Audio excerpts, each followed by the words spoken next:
Welcome to the dark past. Step into the shadows of history, where secrets, scandals, and forbidden stories come alive. In the comments below, tell us which city are you watching from and what time is it where you are right now. Let's see where our viewers around the world are tuning in from as we uncover the darkest corners of the past. Night had fallen hard and fast, the kind that swallowed sound and pressed down on the chest until breathing felt like a decision instead of a reflex. Zora ran anyway. Her bare feet struck roots, mud, water, then roots again, each step a calculated risk she did not have time to consider. The swamp did not open itself easily to the desperate. It demanded respect, and it punished mistakes without mercy. Zora knew this. She had learned it long before this night, long before the shouts, long before the dogs. Her child was bound tight against her chest with a strip torn from a flour sack, small hands fisted into her dress, breath warm against her skin. Every few steps, Zora tilted her head down just enough to feel the child's breath, to confirm that the rhythm still held. She did not dare stop. Stopping was how people disappeared. Behind her, voices broke the dark. "Tracks fresh. She can't be far. Dogs got her scent." The men sounded confident. They always did at first. Zora did not run blindly. Fear moved her legs, but knowledge guided them. She angled away from the narrow ridge and toward the low water, where the ground softened and prints filled with black seepage within seconds. She stepped deliberately, placing her feet where the water would erase her weight. Her breath stayed shallow. Panic wasted air. The swamp breathed around her. Frogs cut their calls short as she passed. Insects shifted pitch. Somewhere deep within the reeds, something large moved and then stilled, as if listening. Zora welcomed it. The swamp had never belonged to the men chasing her. It had been here long before their boots, long before their guns, long before the lies they called law. She slowed only once, slipping behind a cypress whose roots rose like knotted fists from the water. She pressed her back to its bark and closed her eyes for half a heartbeat. "You asked for this," a voice inside her said, not accusing, remembering. She had not planned to run this night. She had planned to wait until winter loosened its grip, until the patrols grew lazy. But plans did not survive men who thought they owned your body. Plans did not survive children who cried when hungry, or masters who noticed new curves and smiled the wrong way. They had come to her cabin at dusk, two men she did not know, faces sharp with the confidence of borrowed power. One held a paper, the other held a rope. "Master says you're being moved," the first one said. "South." Zora did not ask why. She did not need to. South meant fields that swallowed people whole. South meant children sold away before they learned to speak clearly.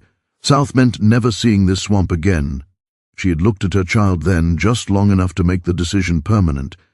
The memory hardened her now. Zora pushed away from the tree and waded deeper, water climbing to her knees, then her thighs. She lifted the child higher, murmuring soft nonsense sounds she hoped would register as comfort rather than fear. The child did not cry.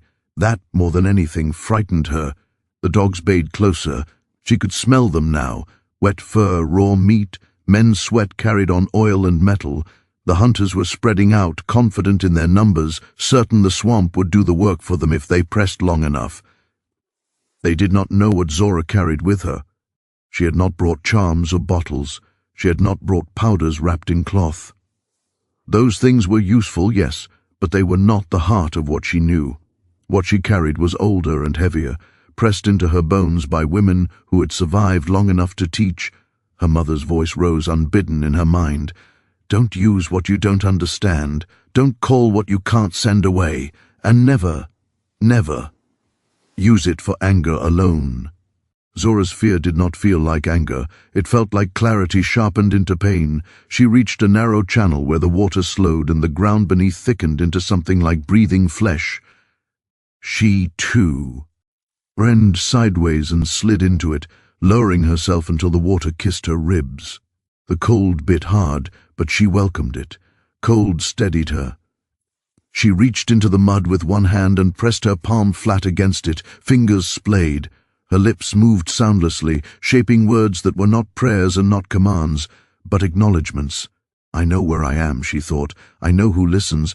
Behind her a dog yelped, sharp, sudden. A man cursed. What happened? Something spooked him. Zora did not smile.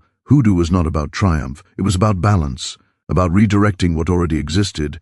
She moved again slowly now, angling toward a stand of reeds so thick they braided together above the waterline. She slipped into them sideways, careful not to break stalks. She took a moment to smear mud across her own shoulders, across the child's blanket, masking skin scent with decay. The voices came closer. "I don't like this," one man said. "Shut up. She's just a woman." Zora's jaw tightened. She had heard those words all her life. They had never saved anyone. A lantern beam cut across the water, trembling as the man holding it shifted his weight. Light fractured on ripples, turning the swamp into 1,000 moving mirrors. Shadows stretched and recoiled. Zora did not move. The child stirred, a soft whimper forming. Zora pressed her lips to the child's hair, breathing slow, steady, transferring calm the way her mother once had. She hummed under her breath, a low sound that blended with the swamp's pulse. The whimper faded. One of the dogs lunged forward, then stopped short, whining. Its paws scrabbled at the water's edge but would not cross. What's wrong with it? Dog's acting strange. Another voice, sharper now. This place ain't right. Zora felt the weight of attention shift. Fear was spreading among them, thin but quick, like oil on water. She did not feed it. She let it find its own shape. A gunshot cracked the night, too loud, too sudden. Birds erupted from the trees in a screaming cloud. "Damn it, don't fire. She's close, I know it." The shot echoed and died. Silence rushed back in, thicker than before. Zora moved again, this time retreating deeper, trusting the swamp to swallow sound. She did not hurry. Hurry made mistakes, her muscles burned, her lungs ached. But beneath the pain was something steadier, a certainty that she was no longer merely fleeing. She was choosing. The swamp widened ahead, opening into a stretch where the water reflected nothing but darkness. She stepped into it without hesitation. Behind her, the men hesitated too. "Trail's gone," someone said. "That's impossible." Then where the hell did she go? Zora did not look back. She waited until the water climbed to her chest, until the child's weight shifted, and she had to adjust her grip. Her arms trembled. She whispered again, not words this time, but intention. "Hide us." The swamp answered the way it always had, without promise, without explanation. The water stilled, sounds softened. The night closed around her like a held breath. On the far side of the water, she felt ground rise beneath her feet again. She climbed out slowly, shaking, soaked, alive. Behind her, voices grew confused, then angry, then afraid. Zora did not hear the exact moment they stopped chasing. She only knew that at some point the night belonged to her again. She did not stop moving until dawn began to thin the dark, until the swamp's grip loosened just enough to let her pass. When she finally paused beneath a leaning oak, she slid down its trunk and sat, cradling her child with shaking arms. "You're safe," she whispered, though she did not yet believe it. This was only the beginning. The men would not forget her, the swamp would not forget them, and Zora, carrying more than fear, would not be hunted the same way again. The swamp did not release Zora all at once. It loosened its grip slowly, as if testing her intentions, as if deciding whether she was a passing shadow or something meant to continue forward. By the time the sun lifted higher, the air grew heavier, pressing down with damp heat that made every breath feel thick. Zora moved carefully, her muscles stiff, her mind sharper than her body could afford to be. She knew better than to believe the hunters were gone. Men like that did not stop because the trail grew difficult. They stopped only when it became humiliating or deadly, and neither had happened yet. The land ahead sloped upward into a stretch of mixed woods, pines standing tall and straight, their needles muting sound underfoot. This was not swamp country anymore. This was transition land, where escape either found new shape or ended abruptly. Zora adjusted the cloth around her child again, checking for chafing, for breath, for warmth. The child's eyes fluttered open, dark and unfocused, searching her face. Zora lowered her head until their foreheads touched. "I know," she whispered. "I know." Hunger gnawed at her now, sharp enough to make her lightheaded. She had eaten little the day before, less the day before that. Escape consumed energy the way fire consumed dry wood. She scanned the ground as she moved. Standing another mile, a patch of wild blackberries caught her eye, low and tangled near a fallen pine. She hesitated only a moment before kneeling. She ate quickly but carefully, leaving most untouched. Taking everything was a mistake. The land remembered greed. The child fussed again, louder this time.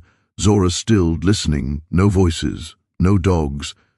Only wind sighing through needles. She lifted the child slightly and let them taste the juice on her fingers. It wasn't enough, but it bought time.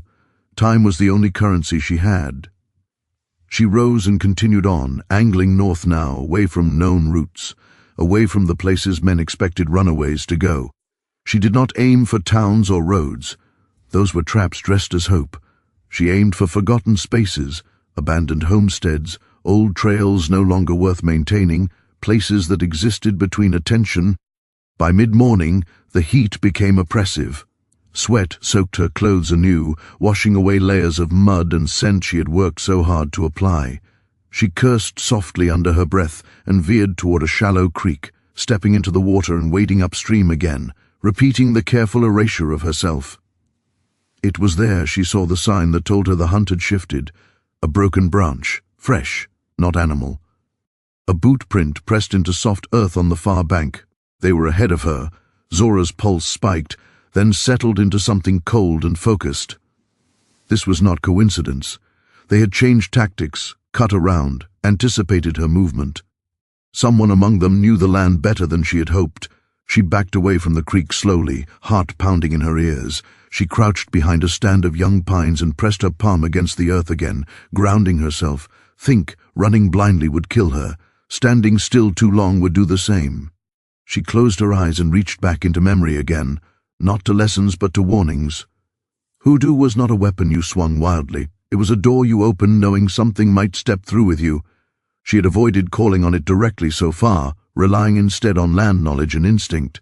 But instinct now told her that the men were no longer just following, they were adapting. Her child whimpered softly, sensing the tension. Zora swallowed hard.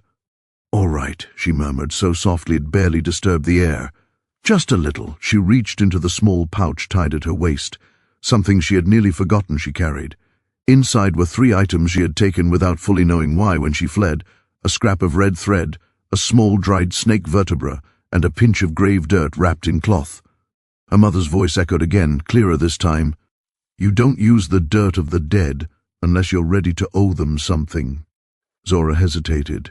Then she heard it. A distant shout. A man calling to another. They were closer than she thought. Her hands stopped shaking.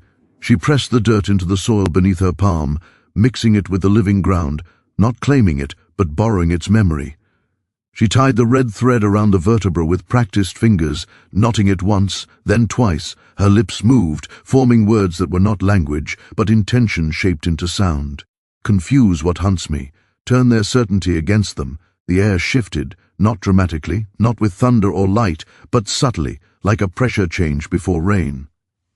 The wood seemed to lean inward, sounds dulling, distances warping. Zora stood and moved again, but now she moved crooked, deliberately breaking patterns, stepping where no trail should exist, brushing against bark and leaves to scatter her presence in every direction at once. Behind her, something went wrong. She heard a man shout in anger, then pain. Another voice snapped back, accusing. The words blurred together, sharpened by fear.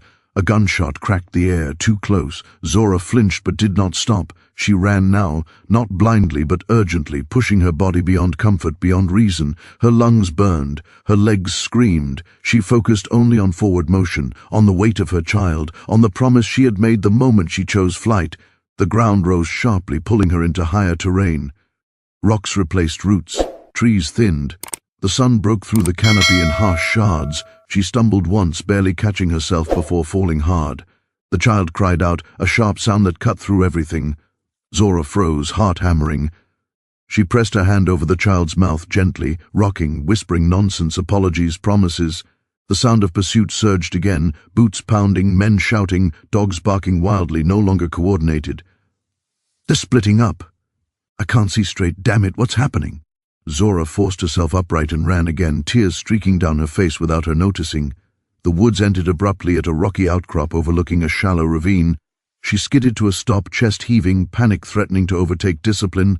There was nowhere obvious to go. The ravine was steep, cluttered with fallen stone and brush. Dangerous. Possibly deadly. Behind her, the hunters closed in. Zora looked down at her child, then back at the ravine. Fear rose hot and fierce, but beneath it was something harder. Choice. She stepped to the edge and jumped, The fall did not feel like falling, it felt like being taken. The ravine swallowed Zora in a rush of air and shattered light, branches clawing at her dress, stones scraping skin, gravity pulling harder than fear could argue with. She twisted instinctively, turning her body so her back took the worst of it, arms locked tight around her child.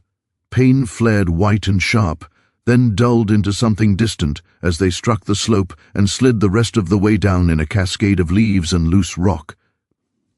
They landed in mud. Thick, cold, forgiving mud. Zora lay still for a breathless moment, her mind racing ahead of her body. Every bone screamed. Her shoulder throbbed with a deep, nauseating ache, but the weight against her chest was still warm, still breathing. She lifted her head slowly, afraid of what she might see, and looked down. The child's eyes were wide, stunned more than hurt. A thin cry escaped, then grew louder, indignant, alive. Zora laughed once, a broken sound that startled even her. She pressed her face into the child's hair, breathing in sweat and earth and life. "We're still here," she whispered. "We're still here." Above them, the ravine rim erupted with shouts. "She went over! Jesus, she jumped! She's dead! Ain't no way!" A dog barked sharply, then went silent. Zora pushed herself upright despite the pain and crawled toward the narrowest part of the ravine, where rock walls leaned inward and shadows pooled thick and deep. She moved with urgency now, but not panic. The fall had bought her something precious: time. She tucked herself into a natural hollow where water seeped constantly, masking scent and sound. She pressed her back to cold stone and adjusted the child again, checking limbs, breath, skin. A scrape marked the child's leg, but it was shallow. No broken bones, no blood worth fear. Her own body protested more loudly. Her shoulder burned with every movement. Her hip ached where stone had kissed bone too hard. She ignored it. Above, boots scraped along the ravine edge. "Can't see her. Dog won't come down. Damn mutt's shaking." Zora closed her eyes and leaned her forehead against the rock. She had crossed a line now, not just distance but intent. The jump was something no one would expect from a woman carrying a child. That expectation worked in her favor. She reached into herself again, deeper this time. Hoodoo was never about spectacle. It was about misdirection, about encouraging the world to continue believing what it already wanted to believe. She did not call on spirits by name. She did not bargain or beg. She focused instead on what already existed here: doubt. Let them think it's over, she thought. Let them be sure. She took the red thread charm from her pouch and unwound it slowly, letting the knot fall into the mud. She pressed the vertebra into a crack in the stone and covered it with wet leaves. Then she waited. Minutes passed.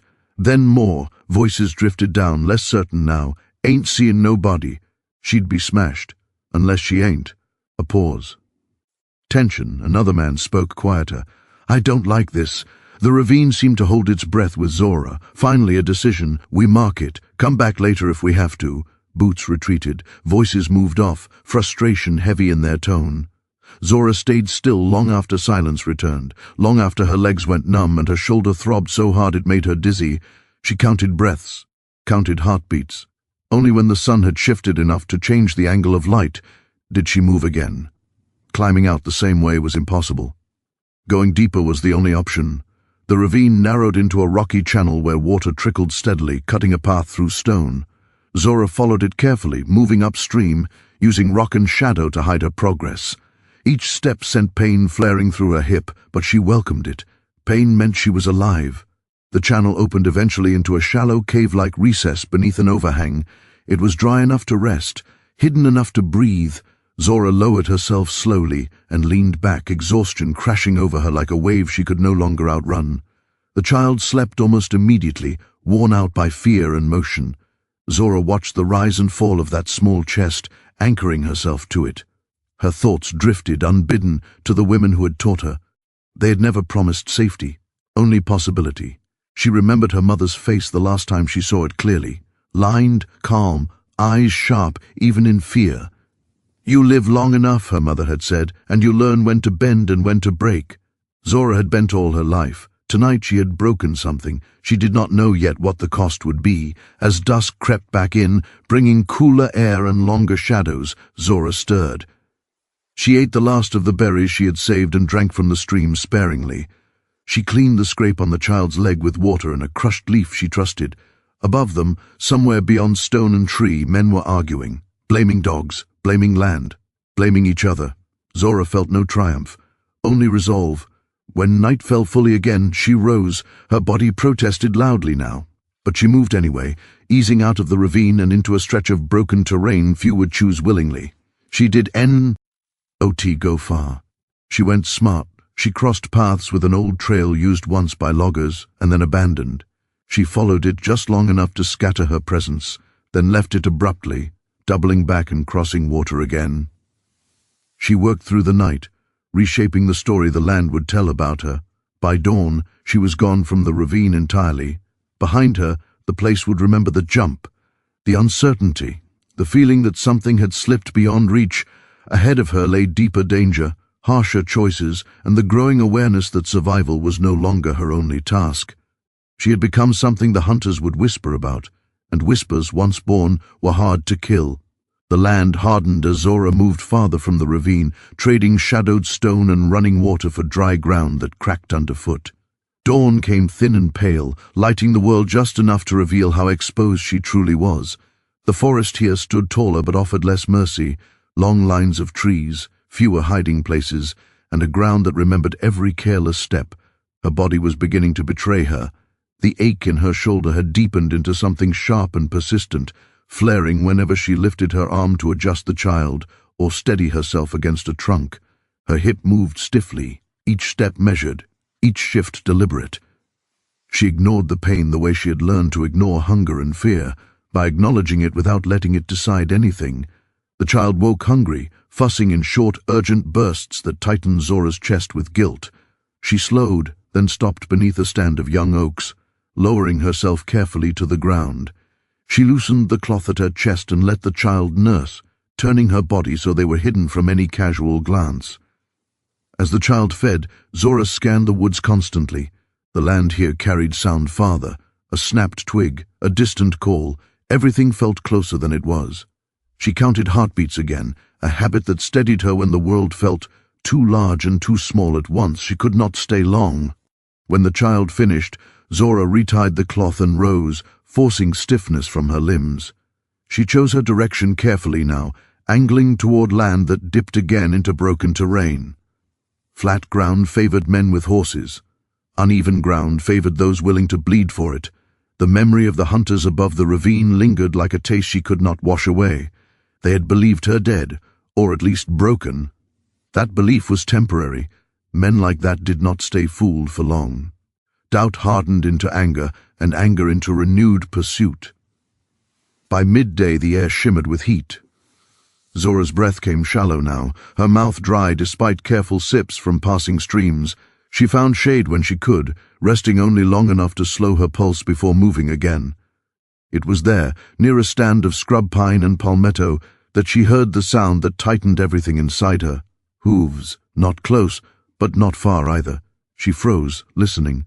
2 horses, maybe 3, moving slow, careful. Hunters didn't usually ride this steep unless they were certain of direction. Zora crouched low and pressed herself into the brush, pulling leaves and fronds around her. She stilled her breath and closed her eyes just long enough to gather herself. This was different. Dogs could be confused. Men on foot could be misled. Horses changed the shape of the hunt entirely. She felt the old fear rise again, hotter now, edged with desperation. She forced it down, not away, but inward. Fear could be shaped, directed. She reached into her pouch again and felt the emptiness where the red thread charm had been. A small pang of loss flickered through her, not regret, but awareness. She had spent something already. She could not keep spending without consequence. The hooves drew closer. Voices followed, low and controlled. "She didn't die in that ravine," one man said. "I know it. She ain't far," another. "Can't move fast with a child." Zora's jaw tightened. Men had always underestimated what desperation could do to a mother. She waited until the riders passed just far enough, then moved, not away, but across their path, angling sharply and deliberately, leaving signs this time. Broken grass, a disturbed patch of soil, just enough to suggest haste. She hated the risk, but misdirection required bait. She moved fast for a short stretch, then veered hard and doubled back, stepping into a shallow stream and following it upstream before climbing out onto rocky ground where horses would struggle.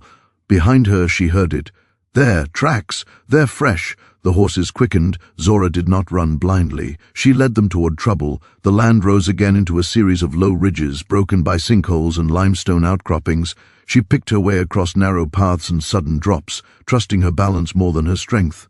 The riders followed slower now, curses floating up behind them as horses balked and slipped. One man dismounted. "We'll take it on foot." That was worse. Zora's lungs burned as she pushed onward. The child clung to her now, small hands gripping fabric, sensing the shift in danger. Zora murmured softly, words without meaning but heavy with promise. The ridge ended abruptly at a stretch of scrub that thinned into open ground beyond. Zora slowed, dread creeping in. Open ground was death. She scanned frantically and spotted it, a narrow cut in the earth, overgrown and easy to miss. An old animal path leading down into something darker. She slipped into it just as a shout rang out behind her. There! A gunshot cracked the air. Dirt exploded near her feet. Zora stumbled, pain flaring, but she did not fall. She plunged into the cut and slid down into cool darkness as another shot rang out, echoing uselessly above. The path dropped steeply and then leveled into a shallow hollow hidden by thick vines and fallen branches. Zora collapsed behind a tangle of roots, chest heaving, ears ringing. Above her, boots skidded and cursed. "She went down here! Careful!" Zora pressed her palm against the earth again, desperation clawing now. This was no longer about confusion. This was about survival measured in seconds. She did not call on the dead this time. She called on memory. She focused on the sound of pursuit, on the way fear changed men's movements, made them loud, careless. She let her own breathing slow, her presence narrow. She shifted the vines just enough to let light fall in uneven patterns, breaking outlines. She smeared damp earth across her face and arms again, blending skin into shadow. A man slid into the hollow, boots scraping loudly. His breathing was heavy, impatient. "She's down here," he muttered. Zora waited until he stepped past her hiding place. Then she moved. She did not attack him. She did not need to. She rose just enough to knock loose a section of unstable earth and stone above him. It gave way with a roar, sending him sprawling backward with a shout of pain and surprise. Chaos erupted. "What happened? Damn it, are you hit?" Zora slipped away in the confusion, crawling through the hollow's narrowest point and emerging on the far side, where the land dropped again into dense growth. She did not stop. She ran until the world blurred and her body felt hollowed out, until even fear felt distant. When she finally slowed, dusk was creeping in again, shadows lengthening, the day folding in on itself. She leaned against a tree and slid down, trembling, every muscle shaking with delayed reaction. The child slept again, exhausted beyond protest. Zora closed her eyes and let herself feel it then, the fear, the pain, the weight of what she was doing. She was no longer just escaping, she was being hunted with intent, and the land was no longer simply shelter, it was becoming a witness. Somewhere behind her, men would regroup, wounded pride sharpening their resolve. Somewhere ahead, the path would narrow further, forcing choices she had not yet imagined. Zora opened her eyes as the first stars pricked the darkening sky. She gathered herself slowly, whispering one last promise to the child at her chest. "I'm still choosing," she said. "Every step." Then she moved again, into the night that waited for her. Night returned with a different weight this time. It did not rush in like a threat. It settled slowly, deliberately, pressing down on the land as if to remind everything beneath it that darkness was not absence, but presence. Zora felt it in the way the air cooled against her skin, in the way sounds sharpened and spread farther than they had during the day. She welcomed it anyway. Night hid what daylight betrayed. Her legs shook as she moved, not from fear alone now, but from exhaustion so deep it felt structural. Every step pulled at her injured hip. Her shoulder burned with a steady, pulsing pain that no longer faded between movements. She had learned to breathe through it, to treat pain like weather. Unpleasant, unavoidable, but not in control. The child stirred again, restless, hungry. Zora slowed and then stopped beneath a wide-canopied oak whose branches sagged low, creating a natural shelter. She crouched there, pressing her back to the trunk, listening. The night was busy. Crickets sang. Something rustled through leaves nearby, too small for a man, too steady for fear. An owl called once, then again, no human voices, not yet. She loosened the cloth and let the child nurse, turning her face toward the bark so even if someone passed, the shadows would break her outline. As the child fed, Zora's mind wandered dangerously close to despair. How long can I keep this up? She pushed the thought away, then dragged it back and faced it head-on. Long enough. That was the only answer she could afford. She drank from her last reserve of water sparingly and retied the cloth. Her stomach cramped with hunger. Sharp enough to make her dizzy, she considered stopping to forage, then dismissed it. Night foraging required light, and light invited attention. She rose again and moved east, guided less by direction now and more by instinct. The land dipped and rose unpredictably, broken by fallen trees and patches of undergrowth that clutched at her ankles. She stumbled more than once, catching herself on branches, swallowing gasps of pain. At some point she realized she was being followed again. Not close, not loud, careful. The sense crept in the way it always did, not as a sound, but as a shift in the night's rhythm. Too quiet in one direction, too ordered. Zora slowed, then stopped entirely. She stood still for so long her muscles trembled, listening with every part of herself. There it was, a footstep, placed carefully. Another. No dogs, no shouting. Just men who had learned. Her mouth went dry. This was the danger she had feared most. Not rage, not recklessness, patience. Zora backed slowly toward a stand of dense brush, careful not to break branches. Her thoughts raced, but her hands remained steady.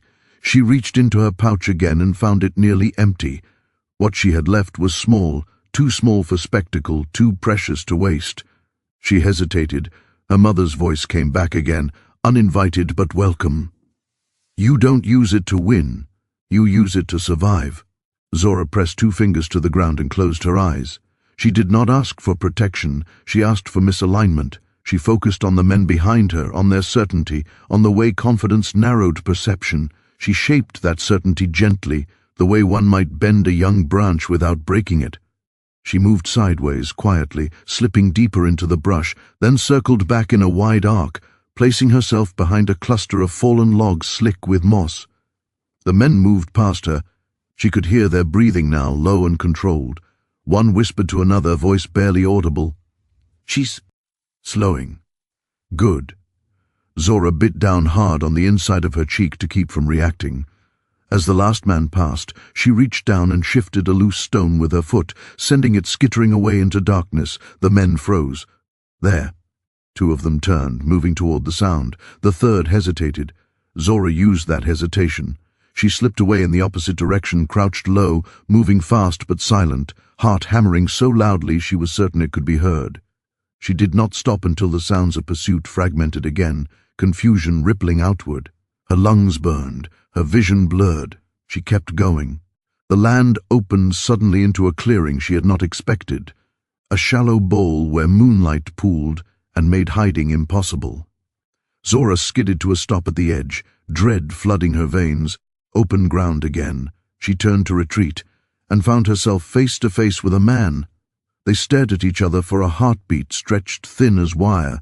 He was younger than the others. His eyes widened in surprise more than triumph. Found. He never finished. Zora lunged forward, slamming into him with everything she had left. They went down hard, his shout cut off as they hit the ground. He scrabbled for his weapon, panic flashing across his face. Zora did not think. She grabbed the first thing her hand closed around, a heavy branch, and brought it down once, twice, not with fury, but necessity. He went still, breath knocked from him, consciousness gone, but life intact. Zora staggered to her feet, shaking violently now. She did not stay to check him further. She ran. Shouts erupted behind her, sharp and urgent now. The careful hunt had broken. Rage and fear spilled out together. She's here! After her! Gunshots cracked the night again, flashes lighting the clearing, bullets tearing through leaves and bark. Zora ran blindly now, no longer shaping the land, only trusting it. Her foot caught on something hidden. She fell hard, pain exploding through her hip, breath knocked from her lungs in a wet gasp.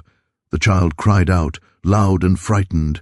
Zora rolled onto her side, shielding the child with her body as another shot rang out, close enough that she felt the air move. She scrambled upright and plunged into a narrow gap between rock and tree that she had not seen until the last moment. The gap narrowed quickly, forcing her sideways, scraping skin and cloth. She pushed through with a cry she swallowed mid-breath. On the other side, the ground dropped sharply again into dense brush and tangled vines.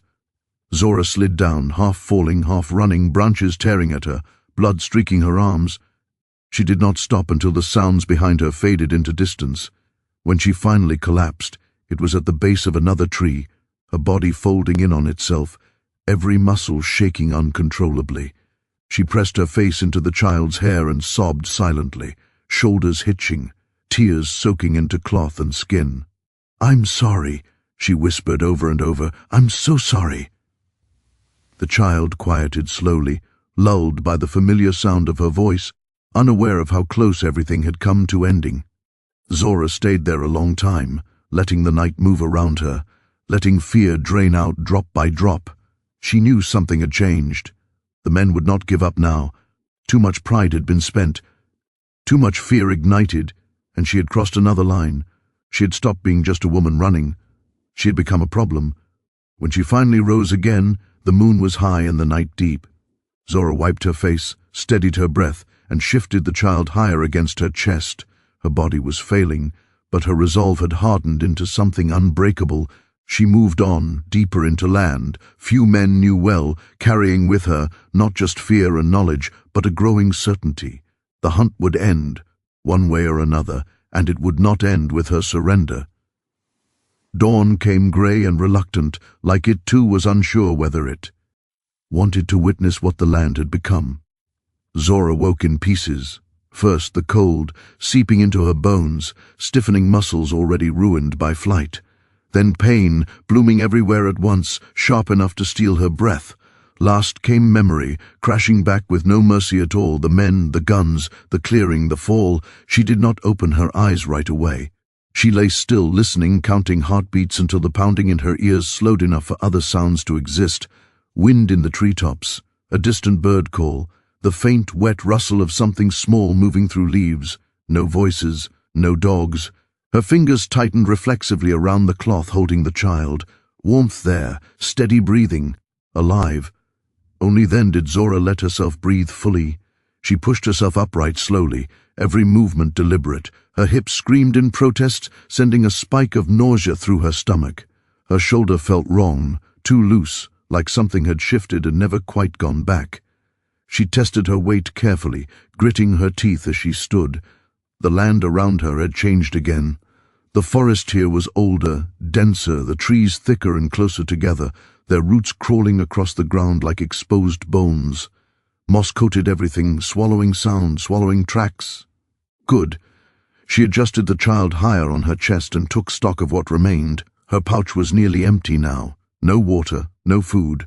Only the smallest scraps of what her mother had taught her, knowledge that lived in her hands and breath rather than objects. Hunger gnawed at her with a new cruelty. Her vision swam when she stood too fast. She knew these signs. She had seen them before in others. She had no margin left. Zora began to move again, slower now, choosing each step carefully. She followed the land downhill, knowing water always carved its way through stone eventually. Her mouth felt like dust. Her tongue stuck to the roof of her mouth. The forest thinned near a shallow stream no wider than her outstretched arms. The water moved lazily, dark and leaf-choked, but it was water. She knelt with a quiet cry of relief and drank in careful sips, forcing herself not to gulp. She washed her face, her hands, then dampened the cloth at the child's lips. She stayed there longer than she should have, letting strength creep back into her limbs in small increments. When she finally rose, she followed the stream upstream, knowing men preferred to track downhill. As the sun climbed, the forest grew louder. Birds returned fully, insects hummed. Life resumed as if the night's terror had been nothing more than a disturbance. Zora did not trust it. She moved with a new awareness now, not just hiding but anticipating. The men would adapt. They always did. They would spread out, cut her off from water, force mistakes. She needed help. The thought was dangerous. Trust was a currency she could not afford to spend lightly. Still, she knew this land was not empty. People lived here, hidden, half forgotten, moving between worlds the way she now did. By midday, she smelled smoke, not the sharp, recent kind of gunfire, but old smoke, softened by time and repetition. Cooking smoke, living smoke. Zora slowed, heart hammering again, and circled wide, approaching from downwind. She found them tucked into a low hollow, 3 structures made of scavenged wood and clay, roof sagging but intact. A small garden patch nearby. A woman bent over it, her back to the trees. Zora watched for a long time. The woman moved with ease, unafraid. A man passed between the structures carrying a bucket. A child laughed somewhere, unseen. This was no trap. Still, safety was never guaranteed. Zora stepped forward slowly, making no attempt to hide. She kept her hands visible, her posture open, exhaustion evident. The woman turned sharply, eyes narrowing. "Stop there," she said, voice calm but firm. Zora stopped. "I don't mean trouble," Zora said. Her voice cracked despite her efforts. "I just need water, and a place to rest for 1 hour. That's all I ask." The woman studied her face, then the child. "How many are behind you?" she asked. "Too many," Zora answered honestly. The woman's jaw tightened. She looked back toward the structures and called out softly. The man appeared again, older than Zora had first thought, his movements cautious. He took in the scene in seconds. "She's run hard," he said quietly. "Yes," Zora said, "and they're not far." Silence stretched. Finally, the woman motioned with her head. "1 hour," she said. "No more. After that, you move." Zora's knees nearly buckled with relief. They brought her inside the largest structure, dim and cool. The woman gave her water, then a small bowl of food, thin but nourishing. Zora ate slowly, tears slipping down her face without permission. The man sat across from her. "They're hunting you," he said. "Yes." "With dogs?" "Not yet. They will." Zora nodded. "You carry more than fear with you," the woman said quietly. "I can feel it." Zora met her gaze steadily. "I carry what I was taught to survive." The woman's expression softened just a fraction. They did not ask her name. She did not ask theirs. When the hour passed, the man handed her a small bundle, dried roots, a strip of cloth, a knife worn smooth with use. "Take the ravine east," he said. "It splits twice. Stay right both times. Don't follow the water." Zora took the bundle with shaking hands. "Thank you," she said. The woman touched the child's cheek briefly. "Go." Zora left without looking back. The ravine was narrow and steep, its walls rising sharply on either side, choked with thorn and vine. Moving through it was slow, painful work, but the ground was rocky, unkind to tracks. She had just reached the second split when she heard them again. Dogs this time. Their baying echoed unnaturally through the ravine, magnified and distorted. Zora's cold. They had adapted faster than she'd hoped. She moved faster now, ignoring pain, heart pounding so hard she thought it might burst.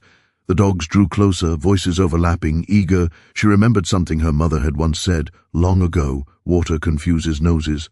Blood excites them. Zora did not hesitate. She cut her palm shallowly with the knife and let the blood drip onto the stones, then smeared it along one path before turning sharply into the other. She waded briefly into a shallow run of water, then climbed out and covered her tracks with leaves and mud. The dogs reached the split soon after. She heard confusion ripple through their cries, then anger. Commands barked by men strained with frustration. Zora kept moving, breath ragged, vision narrowing. The ravine ended abruptly at a rock face. No path forward. For the first time in days, despair rose fully, choking. Then she saw it. A narrow fissure in the rock, half hidden by shadow, barely wide enough for her shoulders. Zora pressed herself into it, turning sideways, inch by inch, forcing her way through. The stone scraped skin and bone. The child whimpered softly, and Zora whispered apologies between clenched teeth. She emerged on the other side into dense forest again, collapsing to her knees. Behind her, the dog's cries grew frantic, confused by stone and scent and absence. For the first time since the chase began, the sound did not follow. Zora lay there for a long time, face pressed into the earth, breath coming in broken gasps. She was not free, but she was no longer running blindly. The land had begun to answer her. And somewhere behind her, the hunters were starting to understand that this was no longer a simple chase. It was a war of endurance. And Zora, broken as she was, had learned how to endure. Night returned with a colder edge than before, as if the land itself had hardened against her. Zora moved only after darkness fully settled, guided by memory, instinct, and the quiet intelligence of the forest. She no longer rushed. Panic wasted energy, and energy was life now. Each step was chosen, each pause intentional. The child slept fitfully against her chest, small breaths puffing warm against her skin, unaware of how thin the world had become. The forest changed as she traveled north. Pines replaced broadleaf trees, their needles softening her footsteps but also revealing her scent more easily. She adjusted her path constantly, circling, doubling back, never trusting a straight line for long. Hunger clawed at her relentlessly now. The roots and berries she gathered kept her alive but did nothing to make her strong. She could feel herself thinning. By the third night after the ravine, she heard no dogs, no shouts, no gunfire. That silence was more frightening than pursuit. Men who hunted learned patience. They learned to wait for mistakes. Zora did not allow herself to believe she had escaped. She followed a ridgeline until dawn, then hid in a hollow beneath fallen logs, sleeping in fragments no longer than a few minutes at a time. Dreams came anyway, sharp and cruel. Faces twisted into snarls, hands reaching, the crack of a whip echoing without end. She woke shaking. When she rose again, she noticed something new in the air, a heaviness that was not weather. The forest felt watched, but not by men. This was older, quieter, like the attention of something that had been here long before chains and laws. Zora slowed further, senses stretched thin. She came upon signs she recognized, stones stacked deliberately near a stream, feathers woven into thorn branches, ash patterns scattered like careless footprints. Hoodoo marks, protective ones, warnings. She was not alone out here. Zora followed the signs carefully, making herself visible in the way she had been taught. No sudden movements, no false bravado. She reached a clearing just before dusk, where the trees opened around a ring of fire-blackened stones. An old woman sat there, her back straight despite her age, her skin dark and lined like bark. Her hair was bound in strips of cloth, each one faded and frayed. She did not look up as Zora approached. "I wondered when you'd find me," the woman said. Zora stopped. "You knew I was coming?" she asked. The woman smiled faintly. "The land talks. You've been screaming through it for days." Zora swallowed. "I didn't mean—" "I know," the woman said, finally lifting her eyes. They were sharp, reflective. "You're tired. Sit." Zora hesitated only a moment before lowering herself onto the ground. The child stirred but did not wake. "They hunt you still," the woman said. "Yes, and you carry more than one life." "Yes." The old woman nodded slowly. "You've done well not to die." Zora almost laughed at that, but no sound came out. "They'll circle back," the woman continued. "They always do. Men like that can't stand losing what they believe is theirs." Zora's hands clenched. "I won't go back." "You won't," the woman agreed, "but you can't outrun this forever." "I don't need forever," Zora said. "Just long enough." The old woman studied her for a long moment. Then she reached into a small pouch at her side and pulled out a bundle wrapped in cloth. "You know the old ways," she said. "Some," Zora answered. "Enough," the woman said, handing her the bundle. Inside were dried herbs, a small carved charm, and a pouch of dark powder. "This will confuse their dogs," the woman said. "Not forever. Nothing lasts forever, but it will give you space." Zora's throat tightened. "Why help me?" The woman's gaze hardened. "Because I remember when I ran, and because I stayed long enough to learn that survival is also a duty." She leaned closer, lowering her voice. "There's a place north of here. People who won't sell you, won't ask where you came from, but it's far. And you won't reach it unless you stop running like prey." Zora met her eyes. "What do I do?" "You become something harder to chase." That night, the forest shifted again. Zora, a move not away from the hunters, but across their likely path. She scattered the powder in the wind, rubbed the herbs into her clothing, her skin, even the child's blanket. The scent was sharp, bitter, layered. She broke branches deliberately in places she did not go, left false trails near water, then vanished into dry ground. When the dogs returned, their baying was confused almost immediately. Zora heard them from a distance, voices overlapping in frustration. Commands were shouted. Gunshots cracked once, twice, blindly. She did not flinch. Instead, she climbed. The mountain rose steeply, unforgiving. Her legs trembled, her breath burned. But the higher she went, the thinner the scent trails became, the more erratic the dog's cries sounded. At the crest, she paused only long enough to look back. Torches flickered below, scattered and uncertain. For the first time, she felt something new settle into her chest. Not hope, control. She descended the far side of the mountain slowly, carefully, letting gravity work for her instead of against her. The land here was harsher, rockier, less forgiving, but it was also quieter, fewer paths, fewer reasons for men to wander. She found a cave just large enough to shelter them and stayed there through the next day, conserving strength. The child finally cried in hunger, a thin, desperate sound. Zora fed them with what little she had left, then pressed her forehead to the stone wall, whispering promises she did not know how to keep. By nightfall she moved again. The forest thinned as she traveled, giving way to open ridges and narrow valleys. She avoided settlements, smoke, roads. She followed the stars when she could, trusting the woman's directions. Days blurred together, her body weakened, but her resolve hardened. When she finally saw signs of people again, real ones, not hunters, she nearly collapsed from relief. A small encampment hidden among rocks, its presence betrayed only by careful construction and subtle movement. This time she did not announce herself. She waited, watched, learned. The people there were like her, scarred, quiet, alert. They moved with purpose, not fear. When they found her, they did so gently. "You made it far," a man said, offering water without hesitation. Zora drank, hands shaking. "They'll keep coming," she said hoarsely. The man nodded. "We know." For the first time since her escape began, Zora allowed herself to rest fully, not because she was safe, but because she was no longer alone. Far away, the hunters would argue, blame the dogs, curse the woods, invent stories to explain their failure. They would never understand what had truly happened. That the woman they hunted had learned how to disappear, not by vanishing, but by becoming part of the land they feared, and that the chase had changed her into something they no longer knew how to name. Morning arrived quietly, as if the world itself had decided not to announce her survival too loudly. Zora woke beneath a canopy of rough-stitched cloth and pine branches, the air heavy with the smell of smoke and damp earth. For a moment she did not remember where she was, only that her body felt different, still weak, still aching, but no longer hollowed out by panic. The child slept against her chest, warm and steady, and that single fact anchored her back into the present. Voices murmured nearby, not sharp, not commanding, no crack of ownership in them. She shifted slowly, testing the space around her. The encampment revealed itself in fragments, low shelters built into stone, fires carefully banked to hide smoke, people moving with the same alert caution she had learned in the forest. Men and women, some old, some young, all marked by the same quiet understanding. This place existed because it had to remain unseen. A woman noticed Zora was awake and approached, offering a cup carved from wood. "Drink," she said simply. Zora accepted it, the water cool and clean. She drank SL. Owlie then whispered, "Thank you." The woman nodded. "You ran hard." "Yes. And you didn't run alone." Zora glanced down at the child.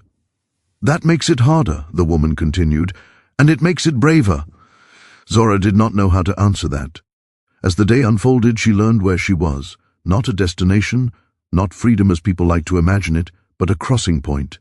A place where those who escaped could rest, recover, and decide who they would become next. Some stayed, some moved on. Some returned south under cover of darkness to pull others out. Survival, she realized, was only the first step. By midday, a scout returned with news carried in his posture before his words ever arrived. "They've given up the dogs," he said, split into smaller groups. "They're searching wide now." A ripple passed through the camp, not fear but calculation. "They won't find us," an older man said. "But they might find someone else." Zora listened quietly, understanding dawning slowly. The chase had never been only about her. She spent the afternoon resting, eating thin stew spoon by careful spoon. Strength crept back in increments so small she barely noticed them. As her body recovered, her mind sharpened. She thought of the old woman by the firing, of the marks in the forest, of the way the land had begun to answer her when she listened instead of fled. That night, she dreamed again, but differently. No whips, no dogs. She dreamed of walking without looking back. When she woke before dawn, decisions settled into her chest with calm certainty. She sought out the camp's leader, a man with gray threaded through his beard and eyes that missed nothing. "I won't stay," Zora said. He studied her. "You don't have to explain." "I'm not done," she said. "They're still hunting, and not just me." The man nodded slowly. "You've learned the woods." "Yes." "You've learned fear," he said. "Yes, and you've learned how to make it work for you." Zora met his gaze. I want to go south again." Silence followed. Finally he said, "That path kills many, I know, especially mothers." Zora's hand tightened around the child's blanket.